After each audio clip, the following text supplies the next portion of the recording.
Hello students, welcome back in BBVN online class. हम chapter पढ़ रहे थे हमारा जब मुझे सांप ने काटा।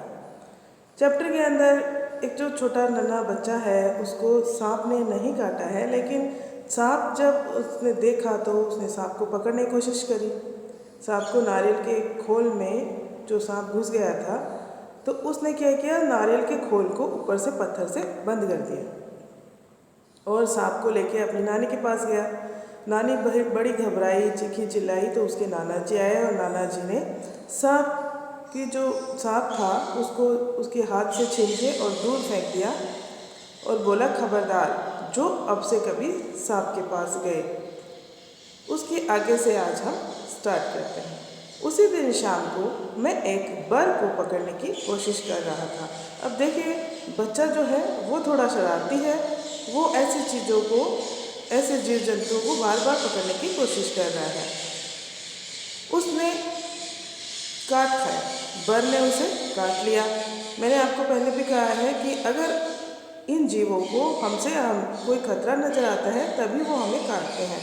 तो उसको खतरा ही लग रहा था क्योंकि उसने उसको पकड़ने की कोशिश की तो उसने उसको काट खाया। बड़ी ज़ोर से दर्द उठा। मुझे दर्द से कराहते देखकर नानी ने सोचा कि मुझे सांप ने काट लिया है। मैंने दौड़कर नानी को उंगली दिखाई। उन्होंने जल्दी से नाना को पुकारा। नाना तुरंत दौड़े आए और उसी उंगली को देखा जहाँ बर ने काटा था। वहाँ नीला निशान पड़ गया था। अब जब भी कोई जहरीला जीव हमें काटता है तो वहाँ निशान जो है वो नीला पड़ जाता है, यानी हमारा ब्लड नीला होने लग जाता है। नीला निशान पड़ गया था। वह चट मुझे गोद में उठाकर बाहर भागी। जब नाना जी ने देखा कि इसको किसी ने काट लिया है, किसी जहरीले जीव ने काट लिया है, तो नाना जी बड़े घबरा गए और घबराहट में उन्होंने जल्दी से उस अपने बच्चे को गोद में उठाया और बाहर ले गए। बाग और धान के खेतों को पार करके भागते भागते वह अपने घर से दूर एक छोटी सी झोपड़ी के सामने जाकर रुके।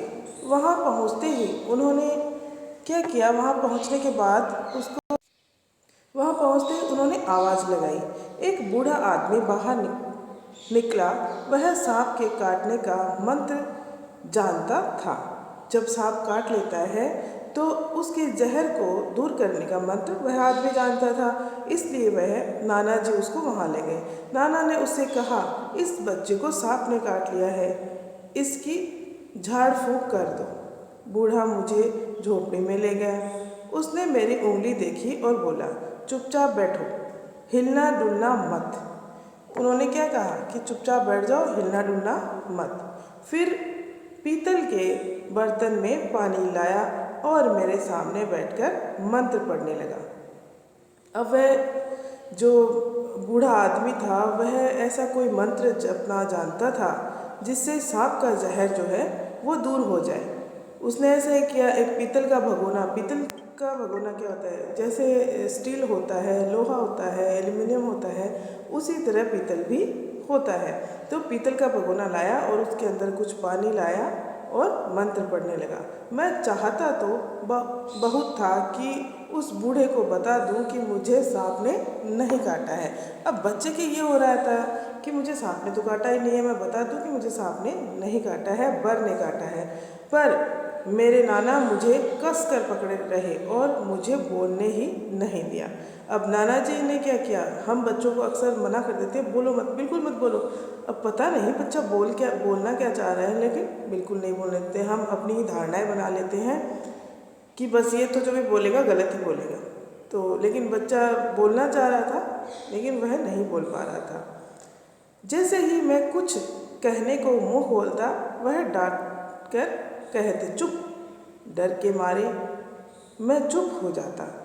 हमारे पीछे पीछे हमारी नानी भी कई लोगों के साथ वहाँ आ पहुँची। अब नानी जी को वहाँ पे टेंशन हो गया घर पे कि बच्चे को सांप ने काट लिया है। वो आसानी से शांति से नहीं बैठ पा रही थी, इसलिए उसने क्या किया, कई लोगों को इकट्ठा कर लिया। अब टेंशन में चीखती चिल्लाती है तो लोग सब पूछते हैं क्या हुआ क्या हुआ। तो सबको इकट्ठा कर लिया और वहाँ पहुँच गई उनके पीछे पीछे ही। सब लोग उदास खड़े देखते रहे। सबको ये टेंशन हो रही थी कि बच्चे को सांप ने काट लिया, जबकि बच्चे को काटा किसने था? बर ने काटा था। तो स्टूडेंट्स, नेक्स्ट वीडियो में हम इसके आगे का चैप्टर पढ़ेंगे। तब तक आप इस चैप्टर को पढ़िए अच्छे से और समझिए। Okay, thank you.